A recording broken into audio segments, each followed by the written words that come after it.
A family is on a road trip through the mountains. The sun shines through the trees, and the boy in the back seat is reading a book about a puppy named Elliot. Laughter fills the car as the parents sing along to a silly song. Everything feels perfect until a deer suddenly appears in the middle of the road. The car swerves. Tires screech. Then silence.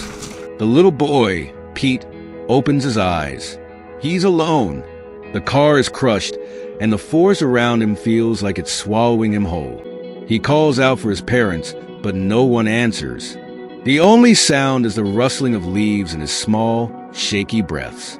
Pete stumbles into the woods, lost and scared. The shadows grow taller as the sun starts to set. Then he hears it, a low growl. A pack of wolves steps out of the darkness, their yellow eyes locked on him. Pete freezes, clutching his book tightly. His heart pounds. He doesn't move. And then the growls stop. A massive dragon steps out of the trees, its green fur shimmering in the moonlight. The wolves back away, terrified. Pete can't believe his eyes. The dragon stares at him, its glowing eyes soft and kind. Pete takes a shaky step forward. "Are you going to eat me?" he whispers. The dragon tilts its head, almost as if it's laughing. Pete reaches out his hand, trembling, and touches the dragon's fur. It glows brighter, warm, and comforting. A smile spreads across Pete's face. He feels safe. "I'll call you Elliot," he says, naming the dragon after his favorite book. Elliot picks Pete up gently in his paw and spreads his massive wings. They rise above the trees, flying into the clouds. 6 years pass. Pete is no longer the scared little boy he once was. Now, he runs through the forest barefoot, wild and free.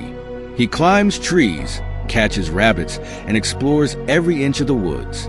Elliot is always close by, watching over him like a big, green guardian.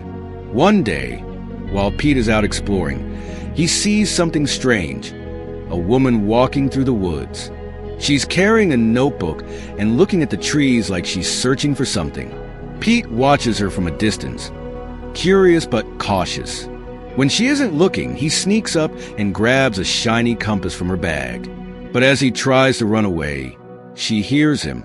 Pete climbs a tree to hide, but she calls out, "Hello? Is someone there?" Pete stays quiet, but his heart races. She doesn't seem dangerous. Still, Pete doesn't trust her. He climbs higher, watching her until she finally leaves. Nearby, a group of loggers is chopping down trees. Their loud machines scare the animals and disturb the peace of the forest. Pete watches them from a distance, his fists clenched. He doesn't like them. One of the men, Gavin, seems mean and greedy. He yells at the others to work faster, cutting down more trees than they need to. Pete decides to stay far away from them. But things change when a little girl named Natalie shows up. She's with her dad, one of the loggers, and she's curious about everything. She spots Pete hiding in the trees and calls out to him. Pete tries to run, but Natalie chases him. She climbs a tree to follow him, but she slips. Pete catches her hand just in time, but they both fall onto a branch below. Natalie laughs nervously, even though her knee is scraped. Before Pete can run again, Gavin and the others show up. Gavin grabs Pete, who struggles to break free. Suddenly, deep in the forest, Elliot lets out a low, thunderous growl. Everyone freezes. "What was that?" Gavin asks, his eyes wide. Pete doesn't say a word. Later, Pete is taken to a nearby town. The noise, the cars, and the bright lights overwhelm him. He's not used to any of this. He escapes the first chance he gets, climbing onto buses and running through the streets. Eventually, he's caught and brought to a house where Grace, the woman from the woods, promises to take care of him.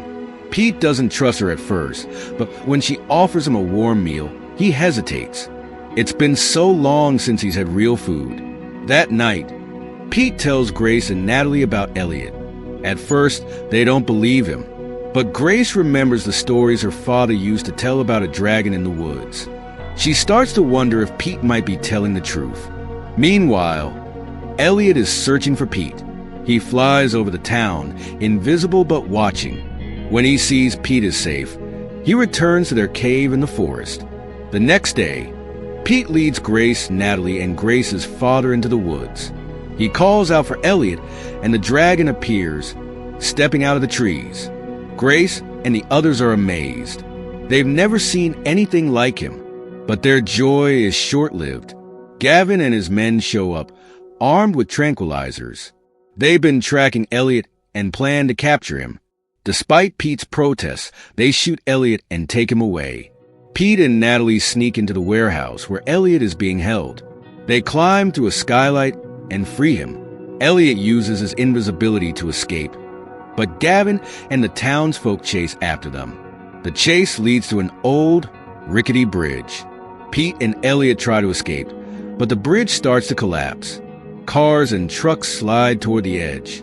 Elliot, still weak from the tranquilizers, struggles to fly. In a moment of pure courage, Elliot dives under the bridge, catching the falling vehicles and saving everyone. He's exhausted but determined. Pete realizes that Elliot can't stay with him anymore. It's too dangerous. With tears in his eyes, he hugs Elliot one last time. The dragon nuzzles him gently, as if to say, "It's okay." Elliot spreads his wings and flies away, disappearing into the clouds. Sometime later, Pete is living with Grace and her family. He's happy but misses Elliot every day. One afternoon, while on a trip to the mountains, Pete spots something in the distance. It's Elliot, flying with a group of other dragons. Pete smiles, his heart full of joy. He waves, knowing that Elliot is where he belongs. The dragons vanish into the horizon, leaving behind only the sound of the wind and the memory of an unbreakable bond. The end.